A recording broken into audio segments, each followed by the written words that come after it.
નમસ્કાર દર્શક મિત્રો, શ્રી સિદ્ધિ વિનાયક ગુજરાતી જ્યોતિષમાં આપ સૌનું સ્વાગત છે. આજનો વિષય છે કુંભ લગ્નમાં યોગકારક ગ્રહો. કે જન્મકુંડળીમાં જેનું પણ કુંભ લગ્ન હોય એમાં કયા ગ્રહો યોગકારક થાય છે તેના વિશે આપણે જાણીશું. જીવો મિત્રો, આ સિરીઝનો આપણો 11મો ભાગ ચાલી રહ્યો છે. આપણે મેષથી માંડી અને મકર લગ્ન જેનું હોય એમાં કયા ગ્રહો યોગકારક થાય છે એના વિશે આપણે આગળના વિડીયોમાં જાણી ગયા હતા. આજે આપણે જેનું પણ કુંભ લગ્ન છે, જન્મકુંડળીમાં જ્યારે 11 નંબર લખવામાં આવ્યા છે એને કહેવાય છે કુંભ લગ્ન. તો કુંભ લગ્નમાં કયા ગ્રહો યોગકારક થાય છે, કયા ગ્રહો રાજયોગકારક થાય છે તેના વિશે આપણે જાણીશું. તો જેનું પણ જન્મકુંડળીમાં પ્રથમ ભાવમાં એટલે કે લગ્નમાં 11 નંબર લખેલા હોય તો એને કહેવાય છે કુંભ લગ્ન.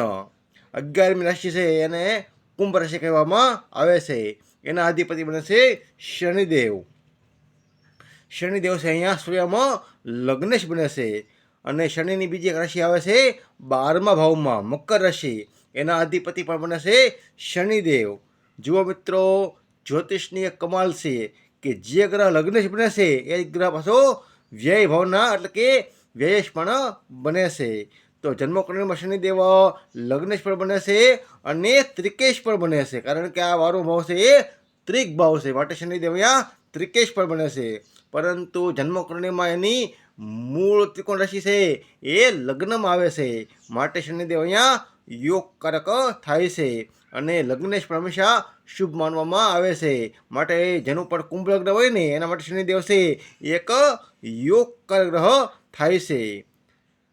કુંભ લગ્નમાં બીજા ભાવમાં મીન રાશિ આવે છે. એના અધિપતિ બને છે ગુરુદેવ. અને ગુરુદેવની એક રાશિ આવે છે 11મા ભાવમાં ધન રાશિ. એના અધિપતિ બને છે ગુરુદેવ.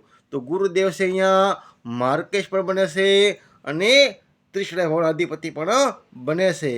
અને લગ્નેશ ગુરુના શનિ છે એ ગુરુ છે એના માટે મિત્ર પણ નથી અને શત્રુ પણ નથી, એના માટે એક સમગ્રહ છે. માટે કુંભ લગ્નમાં ગુરુદેવ છે એ યોગકારક નથી થતા, પણ એટલા બધા મારક પણ થતા નથી, કારણ કે એ શનિ માટે ગુરુ છે એ સમ છે. માર્કેશ અને ત્રિશળા ભાવના અધિપતિ હોવાથી ગુરુ અહીંયા યોગકારક ગ્રહ ગણાતા નથી. કુંભ લગ્નમાં ત્રીજા ભાવમાં મેષ રાશિ આવે છે. એના અધિપતિ બને છે મંગળદેવ. અને મંગળની એક રાશિ આવે છે 10મા ભાવમાં વૃશ્ચિક રાશિ. એના અધિપતિ બને છે મંગળદેવ. તો મંગળ છે એ લગ્નેશના શત્રુ પણ છે અને ત્રિશળા ભાવના અધિપતિ પણ બને છે. એની મૂળ ત્રિકોણ રાશિ છે મેષ રાશિ એ પણ ત્રિશળા ભાવમાં આવે છે, માટે મંગળદેવ છે એ લગ્નેશ શત્રુ પણ છે અને માટે યોગકારક ગણાતા નથી. કુંભ લગ્નમાં ચોથા ભાવમાં વૃષભ રાશિ આવે છે. એના અધિપતિ બને છે શુક્રદેવ. અને શુક્રદેવની એક રાશિ આવે છે 9મા ભાવમાં તુલા રાશિ. એના અધિપતિ બને છે શુક્રદેવ. તો શુક્રદેવ છે અહીંયા રાજયોગકારક ગ્રહ ગણાય છે, કારણ કે શુક્ર અહીંયા કેન્દ્ર ભાવના અધિપતિ પણ બને છે અને ત્રિકોણ ભાવના અધિપતિ પણ બને છે. ચોથો ભાવ છે એ કેન્દ્ર ભાવ છે અને 9મો ભાવ છે એ ત્રિકોણ ભાવ છે. જે ગ્રહ એક સાથે કેન્દ્ર અને ત્રિકોણ ભાવના અધિપતિ બનતા હોય એ હંમેશા યોગકારક ગણાય છે, એ હંમેશા રાજયોગકારક ગણાય છે. માટે કુંભ લગ્નમાં શુક્રદેવ છે એ રાજયોગકારકમાં આવે છે. જેનું પણ કુંભ લગ્ન હોય એના પંચમ ભાવમાં મિથુન રાશિ આવે છે. એના અધિપતિ બને છે બુધદેવ. અને બુધની એક રાશિ આવે છે 8મ ભાવમાં કન્યા રાશિ. એના અધિપતિ બને છે બુધદેવ. તો બુધ છે લગ્નેશના મિત્ર છે અને ત્રિકોણ ભાવના અધિપતિ પણ બને છે. પરંતુ એની જે મૂળ ત્રિકોણ રાશિ છે એ 8મા ભાવમાં માટે કે 8મ ભાવમાં આવે છે. તો પણ લગ્નેશના મિત્ર હોવાથી અને ત્રિકોણ ભાવના અધિપતિ બનતા હોવાથી બુધ અહીંયા યોગકારક ગ્રહની શ્રેણીમાં આવે છે. કુંભ લગ્નમાં 7મા ભાવમાં છઠ્ઠા ભાવમાં કર્ક રાશિ આવે છે. એના અધિપતિ બને છે ચંદ્રદેવ. છઠ્ઠો ભાવ છે એ ત્રિષડાય ભાવ છે અને ત્રિક ભાવ છે. માટે ચંદ્ર અહીંયા ત્રિષડાય ભાવનો અધિપતિ બને છે અને ત્રિકેશ પણ બને છે અને લગ્નેશના શત્રુ પણ છે. ચંદ્ર છે એ લગ્ન શનિના શત્રુ પણ છે. માટે કુંભ લગ્નમાં ચંદ્રદેવ છે એ યોગકારક ગ્રહ થતા નથી. કુંભ લગ્નમાં 7મા ભાવમાં સિંહ રાશિ આવે છે. એના અધિપતિ બને છે સૂર્યદેવ. સૂર્યદેવ છે એ લગ્ન શનિના શત્રુ છે અને 7મો ભાવ છે એ મારક ભાવ છે. તો સૂર્ય અહીંયા માર્કેશ પણ બને છે. માટે જેનું પણ કુંભ લગ્ન હોય એના સૂર્યદેવ છે યોગકારક ગ્રહ થતા નથી.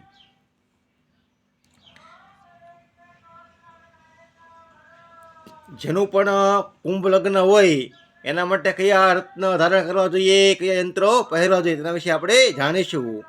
તો જેનું પણ કુંભ લગ્ન હોય એના માટે સૂર્યદેવ માર્કેશ બને છે. તો સૂર્યનું રત્ન ધારણ કરવું જોઈએ નહીં, પરંતુ સૂર્યનું યંત્ર પૂજન કરી શકાય છે. કુંભ લગ્નમાં ચંદ્રદેવ છે એ પણ યોગકારક થતા નથી. તો ચંદ્રનું રત્ન પહેરવું જોઈએ નહીં, ચંદ્રનું યંત્ર પૂજન કરી શકાય છે. મંગળ પણ લગ્નેશના શત્રુ છે. માટે મંગળનું પણ રત્ન પહેરવું જોઈએ નહીં, મંગળનું યંત્ર પૂજન કરી શકાય છે. બુધદેવ બુધદેવ છે અહીંયા ત્રિકોણ ભાવ અધિપતિ બને છે અને 8મા ભાવ અધિપતિ પણ બને છે. જો બુધની સ્થિતિ કુંડળીમાં સારી હોય, સમજી લો કુંભ લગ્નમાં બુધ લગ્નમાં બેઠા હોય, પંચમ ભાવમાં બેઠા હોય, તો બુધની સ્થિતિ સારી ગણાય છે. તો એવા અર્થમાં બુધનું રત્ન ધારણ કરી શકાય છે, નહીં તો એનું યંત્ર પૂજન શ્રેષ્ઠ ગણાય છે. ગુરુદેવ છે અહીંયા લગ્નેશના મિત્ર પણ નથી અને શત્રુ પણ નથી, પરંતુ માર્કેશ અને ત્રિષડા અધિપતિ બનતા હોવાથી ગુરુનું રત્ન પહેરવું જોઈએ નહીં, ગુરુનું યંત્ર પૂજન કરી શકાય છે. કુંભ લગ્નમાં શુક્રદેવ છે એ રાજયોગ ગ્રહ થાય છે. માટે જેનું પણ કુંભ લગ્ન હોય ને એનામાં શુક્રનું હીરો, ઓપલ, ડાયમંડ રત્ન ધારણ કરી શકાય છે. કારણ કે શુક્રદેવ છે અહીંયા કેન્દ્ર અને ત્રિકોણ ભાવના અધિપતિ બને છે. માટે સૌથી વધારે શુભ ગ્રહ ગણાય છે. માટે જેનું પણ કુંભ લગ્ન હોય ને એ શુક્રનું રત્ન ધારણ કરી શકાય છે. શનિ અહીંયા સ્વયં લગ્નેશ બને છે. તો શનિનું રત્ન ધારણ કરી શકાય છે, પરંતુ સમજી લો કે શનિદેવ છે એ 12મા ભાવમાં બેઠા હોય તો એનું રત્ન પહેરવું જોઈએ નહીં. જો લગ્નમાં બેઠા હોય ને તો એનું રત્ન પહેરી શકાય છે. રાહુ અને કેતુ એ આગળના વિડીયોમાં વાત કરી હતી કે જે સ્થાનમાં બેઠા હોય, જે રાશિમાં બેઠા હોય એના આધારે એનું રત્ન કેન્દ્ર પૂજન કરી શકાય છે. જુઓ મિત્રો, હંમેશા રત્ન ધારણ કરતાં પહેલાં કુંડળીનું એકવાર હારા જ્યોતિષી પાસે સંપૂર્ણ અધ્યયન કરાવવું જરૂરી છે. કારણ કે ઘણીવાર રત્નો પહેરવાથી અવળો લાભ થાય છે. માટે જેની કુંડળીમાં ગ્રહો યોગ થતા હોય એનું રત્ન ધારણ કરવું જોઈએ.